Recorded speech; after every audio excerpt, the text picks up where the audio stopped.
Hi, good evening. Welcome to my YouTube channel. And if this is your first time of meeting me, my name is Adelowo Sumidua Precious. And if this is not your first time, welcome back. So this is the last episode of Gateway, and I'm so excited because, like I said in the last video, this is like way overdue. But I'm glad that I finally get to be done with this project, and I am sure that if you've been following through from the very first episode, that you would have been able to know or learn some things. In the last episode, we talked about practical ways to actually get free from sexual addictions, and I told you that that was going to be the first part, and then this is going to be the last part. We're going to continue talking about practical ways to actually gain freedom from sexual addiction. In that first video, in the last video rather, we talked about salvation, we talked about identification, we talked about intimacy, you getting to work with God, and we talked about transparency, where you get to be honest with your feelings, with your struggle with God, where you get to tell God exactly how it is without any feeling of shame.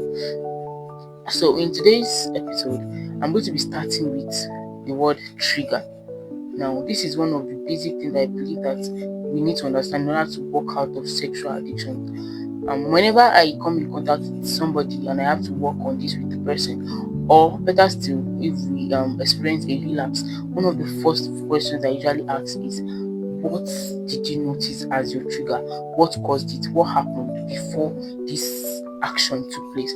What was the trigger? And then, if you can identify the trigger, it makes our work easier because then we will just work towards eliminating that trigger. And then the thing is that most times we always try to deal with the symptom and not know what exactly the cause is.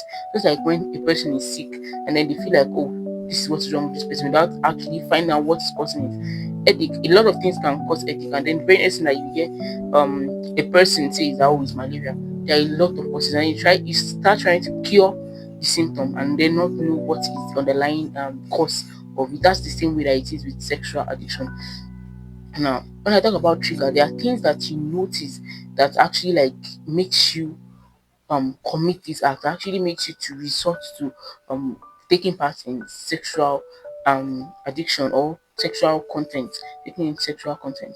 Now, from study and then from personal experience with people, I've noticed that one of the biggest thing that causes that serves as a trigger is actually emotional issues, like in our present world and the way that things are now. A lot of people are going through depression, going through rejection, going through a lot of emotional problems, and then there's always this way that they are always trying to find a way of comfort, a way out, and then most times it results to destructive habits. Like, for example, to some people it's drugs. What they deal with, or what they used to deal with as situations, actually drugs. They're taking drugs, heroin, cocaine, different Indian hemp, different type of thing. But for some people, what they taking or what they ingest as sexual content. Why? Because there's, now I'm sorry if this is going to bore you, but then I need to explain this. There's a particular hormone that is produced by your brain that actually that's dopamine. Dopamine is like the happiness hormone. So whenever you take part in this act, there's a way that your dopamine level rises and then you feel satisfied. That's just the same way that when somebody says they are high on alcohol, they are high on drugs, they are high on, you get what I mean? Just the same way that a person can be high on sexual content. So that's the way the body you're just trying to find that happiness, and that is the way your body finds as an easy escape because of the way that your mind has been positioned. So if you find out your trigger, it actually helps you to know what to avoid. Now, if I notice that your trigger is loneliness, then definitely I will tell you to avoid being lonely. Put yourself around people, be found around people, and then before you know it, if you are able to practice this over and over and over again, it becomes easier because you are removing the trigger. If your trigger is emotional issues that has to do with maybe depression, then you need to find out how to deal with the depression, how to do things that make you happy, do things that make you happy in the sense of legal things that are right. You get what I mean? Now, like I was saying, if you find your trigger, it will be very, very easy to actually work out of sexual addiction. For some people, it is idleness. Oh my god. Once they don't have any, and sincerely, idleness is a big thing. There's a saying that idle hand is the devil's workshop. Even an idle mind is the devil's workshop. If your mind is idle, you find yourself thinking all sorts of thoughts. I found out that whenever I'm trying to like break an habit or break something that I'm doing, and then I get let's say I'm not busy or I don't have anything that I'm doing, I find myself going back to this habit, going back to do these things that I'm trying to break free from.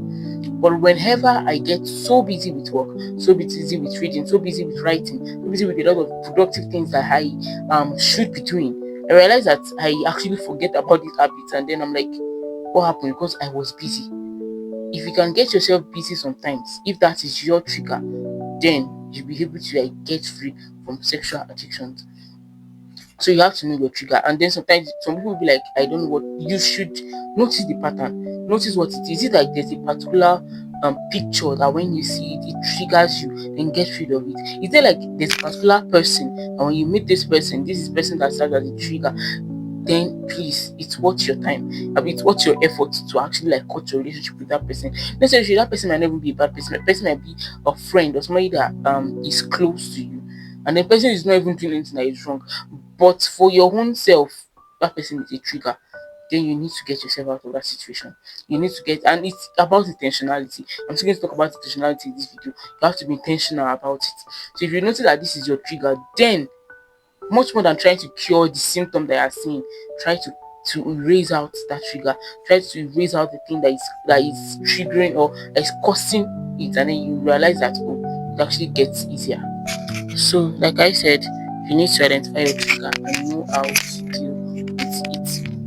deal with it, and then yes, if your trigger is idleness, please get yourself busy. Get busy doing anything productive. Get busy reading a book. Get busy watching. You can even watch a movie, as long as it's not a movie that's going to trigger you. You can watch a Christian movie. Get busy working. You can be washing plates, washing clothes. And see, you should be the most productive person in your house. That's just it. Even things that I'm sending you to do it. Sweep, carry broom, sweep, just because you want to avoid that idleness. You get what I mean? So just work towards eradicating or removing the trigger, and you see that the symptoms start to go away. And then yes, if yours is depression, like I said, you have to find a way to ensure that you don't allow people to get at you, maybe the words of people to get at you. And then sincerely, it's just a constant stuff. Once you start practicing that, okay, I won't allow the words of this person to get to me.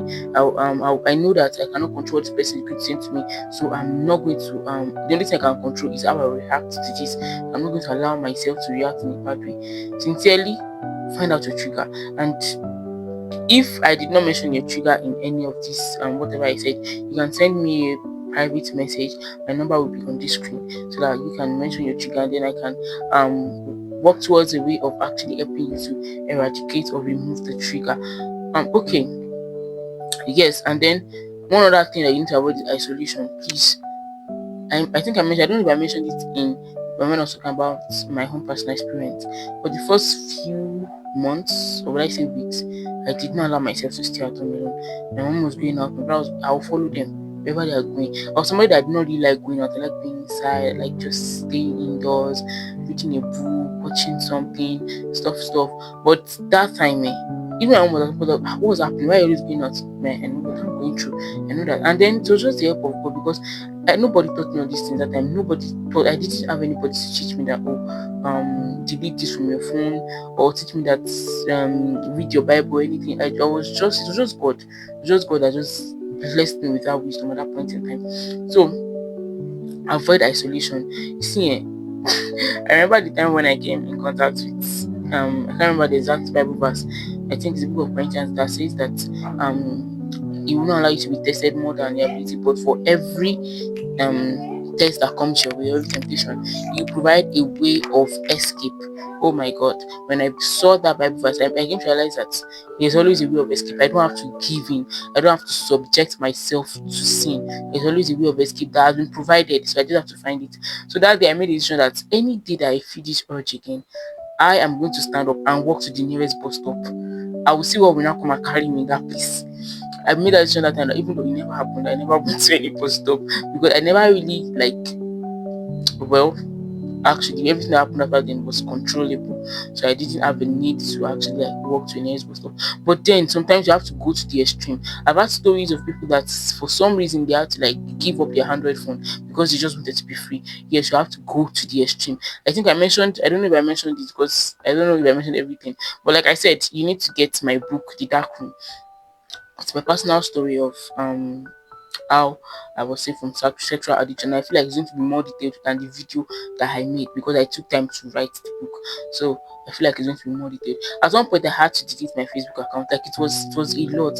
Before I made that decision, it was very, very, very like it was stinging. I didn't want to do it, but then I felt like I'm like my mental health, my state of being, my wellness is better than all of this. Because I had to give up the account.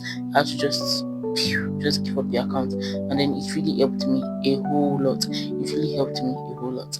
So avoid isolation. Do not be alone as much as possible. Even if it's just that you have to go to a friend's place, a good friend's place. Because yes, don't go to a friend that the next person will be on TV's pornographic video, please. So even if just have to be outside, just sit outside the compound or sit down. Just make sure that you are not alone. For the first few days or weeks, it might be difficult, but sincerely, you don't realize that as you continue to do, there's a time that will come that you can actually stay alone. I think after then, after some time I resumed school, and then I think I was still a fresher then, way back, and I resumed to school and I was staying alone. And at that point, at first, before I stayed alone, I was feeling scared that how would I cope with staying alone, because that's like for months, that's even happened for months ago. So I was kind of fine. I was growing in God. By God's grace, it was evident, and then I was happy, I was confident, I was at peace with God, and things like that. But at that point, I was kind of scared that what will happen. This one I'm going to be staying alone, but nothing ever happened. Nothing ever happened. And one of the things that I'm going to talk about next is going to be one of the things that helped me, or is actually one of the things that helped me then, and that is consciousness. Consciousness of the fact that God is with me. God is here with me. Most times, I think Pastor Lawrence has made this illustration before, where he said that if you can imagine that there's a camera in your room, then you will know that you will not do some things that you would normally do. Just think that if you can be conscious that God is watching me, and then you don't just be consciousness overnight, it's a process. And then one of the basic things that's helped me is playing worship music in the background, even if it's through earpiece, through MP3 player, anything, playing worship music, playing sermons, because no matter what, I will know that this is directing me back to the source, and that is God. So there's this kind of consciousness that comes with it, and then you know that okay, God is around me, God is here with me, and God does not want me to do this thing. So it actually like helps as well. It helps a whole lot to build consciousness of the presence of God around you, of the fact that God is with you. So I've said avoid isolation, avoid idleness, know your trigger and know how to deal with it. Then be conscious of God's presence around you. Then intentionality. Oh my God, this is very important. You can't tell me that you want to be free from sexual sins and then you keep nude pictures on your phone. You're not serious, Session. We're not even starting anything yet. Sincerely, you have to be intentional. You have to take drastic decisions at some point in time. Things that it will be so hard for you to do, but then you know that it's going to be worth it in the end time, because there's a whole lot that sexual addiction does. There's a whole lot, even psychologically, it affects a whole lot. And then, sincerely, the earlier you get out of it, the better for you, because the much more you stay in it, the much more that things are getting spoiled, and then the much more that it will take for you to recover. You can't compare the recovery state of somebody that was stuck for 2 months to somebody that was stuck for 5 years. It will take a longer process. So the earlier you get yourself out, or the earlier that you find help, the better. The earlier you find help, the better. So you have to be intentional. If you have to give out your phone, if it's possible, give out your phone. If you have to delete all social media, whatever, delete them. I think one of sincerely, social media nowadays, you don't ask for these things, but they still show them to you. There was a time after, that was even years after, and then at that point in time, I had to delete my Facebook again. Not my account, but I just had to delete Facebook off my phone, because I noticed that several people's accounts were getting hacked by people that were using the accounts to promote sexual content. And then I kept trying to report. I don't even know if I reported to people, but I kept trying to like, okay, scroll away, scroll away. And I noticed that this is getting too much. Why is it that everybody's account is getting hacked and one person's account is getting blah blah blah blah blah? I just have to take whoa, I beg. Let me just I deleted Facebook at that point in time. That was like a year or I think it was last year. Yes, it was last year. I had to delete Facebook again for months because I just felt like it's better to just get out of this place, because no matter what I feel like I'm doing on Facebook, okay, maybe I'm sharing content, I'm a content creator, I'm talking about God or anything, my own self is way more important than, because definitely it's about all I put it. This is not about selfishness, but just about the truth. I can't continue to like feel like, oh, because I'm serving others, then I'll put my own self at risk. No, no, no, no, no. So you have to do some drastic things sometimes. You have to do some drastic things sometimes.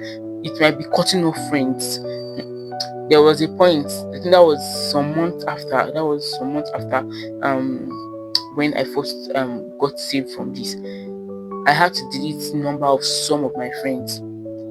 Basically, it wasn't like we were posting nude pictures of people or anything, but then you know that all this kind of, when you know some people, I know that when people are talking to you now, they'll be like, I did not say that. Why did you think I was implying that? Because I know you. I know what kind of person you are. I know what kind of thoughts go through your mind. So if you say this type of thing, I can read it another way because I know you already. I know the type of things that you normally say, even if you don't imply them. I know that of this type of person that you are. Not the same way that some of these people do not actually mean these things, but then their posts were like triggers, and then I knew that I had to get rid of them. So I deleted, I think about two numbers. I deleted two people's number, and then I think I have their numbers back now, and glory to God, they're all fine. So I had to delete those numbers. Then at some point, I did not want to go. I felt like I'm going to lose these people's number. But then I felt like, oh, I beg, anybody that wants to draw me back, it's better to just stop the relationship. So anybody, and yes, I mean this is coming to my mind right now. If in your own case it's actually like fornication or sleeping with people, please get yourself out of that type of relationship with that kind of person. Just cut off a relationship with that person. Just cut off a relationship. And then you have to be firm about it. Like I said, intentionality. It's not going to be easy. Sincerely, some things you do it and you go back and you cry that why did I do this? But they are going to be very important. They will actually help you. They will actually help you. They are going to be very important. So be intentional. Be intentional. Sometimes you have to leave some WhatsApp group. Leave those WhatsApp group. Leave the Facebook page. Different places that you joined out of maybe you didn't even know. You didn't. With my first account I did at that time, that Facebook account, I think I mentioned that we were doing a contest of, okay, we can get 5,000 friends on Facebook, and then I was just accepting friend requests. Everybody accept friend requests, and then at one point, when I started to get serious with my recovery journey, it was hard because I had accepted a lot of friend requests that some people were not normal. That's any puts in that sense. And then I think I mentioned the particular time that, oh, the enemy is such a very very like strategic being. Like that. The thing is that at that point in time I used to feel guilty for even the things that I did not do. So me seeing a picture on Facebook, and then I start feeling guilty that, oh, I check this picture. I did not put the picture there. I did not expect that the picture would be there. I did not search for the picture, but then it was there. So at one point in time, remember that evening, and then somebody sent one stupid picture to my DM on Facebook. But I'd never talked before. I never knew you from anywhere. Definitely that person was an instrument of the enemy at that point. And then, oh my God, I beat myself up that day. Not physically, but then I was so like frustrated with myself that why did I check the picture? I did not know what was there. I did not know what it was about. I just opened it and then I saw the picture. So I had tried, I had unfriend like many people. Okay, block this one. It's already getting too much. I was like, oh, I cannot keep blocking every single person. It's just better for me to just delete off this account. And then I deleted it from my phone. I deleted it from my phone. Until today, I still see the account from my normal account. I still see the account. I don't have the password. I don't even know how to log into it. I don't even know the number that I used to log in again. So sometimes you have to take very, very drastic steps that even people will hear and be like, are you normal? But then you just have to do it. If you know that you are not using your phone for anything productive, maybe, oh, there's no reason for you to have that phone. see, discard it, give it to your mom, give it to your dad, keep this phone for me. I want to be using this Yoruba will say, or we will say, oh, this Tonosobe phone, this small button phone. You can say that you want to. It sincerely, it might take 6 months, it might take 8 months, but then when you come back, you will thank yourself that you did it. You will thank yourself that you did it. You understand that Jesus will not come and take your phone from you. Jesus will, oh God, help me, I don't want to do this again. And then you are still, I'm not telling you to just give up your phone, because some people have things that are doing, some people are working with their phones, but then delete apps that, you get what I mean, that that serve as triggers, delete them off. But whatever you have to do, that has to be like an intentional step. You can't expect that Jesus will come down from heaven to come and do it for you. He will not come to you and come and collect your phone. You have to make that decision on your own. Even though it's the one that is going to give you the grace to do it, but then you have to make decision. When you make it, it's going to empower you to do it. You make the decision that, okay, I want to cut off this person, I want to cut off this, I want to cut off that, I want to. It might seem like you're hard on yourself, but then you need to be hard on yourself. If you really want to be free from this, you need to be hard on yourself. Then one basic thing again is accountability. Accountability, I really do support this, even though on my own part, I never really used accountability when I was recovering. I never really talked to anybody. In fact, it was after about 2 years I was able to come out and talk about this openly to people. So I never really used accountability. Nobody really knew. The only person I talked to did not even know what I was talking about. I was just being like, so I didn't want to say straight up that this was what was happening. I was just trying to just cut everything and all and all. But accountability is important. Anything that you keep in secrecy keeps growing. You feel like you can survive without accountability, no problem. But then I can tell you that it is very, very important. Find somebody that you can talk to about it. Find somebody that you can talk to about it. It does not necessarily have to be every single person that you tell. Find just somebody. I know that people can be wicked. Sincerely, people can be wicked. This is one thing I do with people that I talk to. I tell them that, okay, if you want to talk to people, I can't, I'm not telling you not to, but please know who you are going to talk to. I don't want you to talk to somebody that the person now make you feel bad, and then you now come back and I'll be the one trying to just get, okay, you can do this, can do this. Talk to somebody that can build you up, because, and I won't even tell you that, okay, find a Christian and everything, because even people that call themselves Christians, sometimes they can be very, very heartless. So let the Spirit just lead you to somebody that is okay, that will not I'm not saying that other people are not okay, but you get what I mean. Somebody that you can talk to, somebody that will be your person, somebody that can, and it does not have to be somebody way older. It can be a friend, it can be somebody that you're in the same class together, but you have noticed that this person has the fruit of the Spirit. This person shows forth the nature of God, and most importantly, God is leading you to this person. Don't be scared. Don't feel like, oh, why would God lead me? Just come back. There's a way that you will know. It might be that you just be feeling peace around that person. Whenever you're around that person, you will know. It's going to make you know it. So just calm down and be accountable to somebody that you can talk to about what is going on. Because there's always this, somebody already knows what I'm doing. It always keeps us in check sometimes. Not the same way that you want to build any good habits in life. You tell you that, okay, find somebody that can be accountable to. Maybe, okay, I read this book today and I did this today. It helps because it makes you answerable to somebody. Somebody can keep a watch over you. And much more accountability self, it helps in a way that somebody can keep a prayerful watch over you. Somebody that can be praying over you, that can be interceding for you. It helps a whole lot. Then one other thing that I want you to know is focus. Oh, this is very important. Focus is important. Focus is very, very, very important. Extremely important. What do I mean by focus? If you notice, if you have ever used a camera before, if you focus your camera on a particular thing, every other thing in the background becomes a little bit like blurry. They become a little bit, you can't really pick out their details, like what you are focusing on. What you are focusing on, you can really almost see every detail of it. Just the same way that it is. If you keep focusing on what has happened in the past, you will keep drawing yourself back to the past. Whatever you focus on, you can't grow away from it. You can't grow away from it. So if you keep focusing on, oh, what has happened in the past, you keep being like it. Now, what do I mean by focus again? Is the fact that as you start your journey towards recovery, I can tell you this is not even trying to get you scared or anything. It's going to be hard. Because what you're trying to do is not just you rising up. It's the fact that there are destinies that are tied to you. And at the end have been trying to keep you bound for probably months, weeks, or years. And then now you're trying to get free. No, you will not take it lightly with you. You will want to fight you. You we want to fight you. I think I've mentioned that the first 5 months after my last experience was like hell for me. Oh, in fact, I will not pray that my enemies going to see. Sometimes, when I want to maybe tell myself misbehaving, I'll be like, do you remember those 5 months, bro?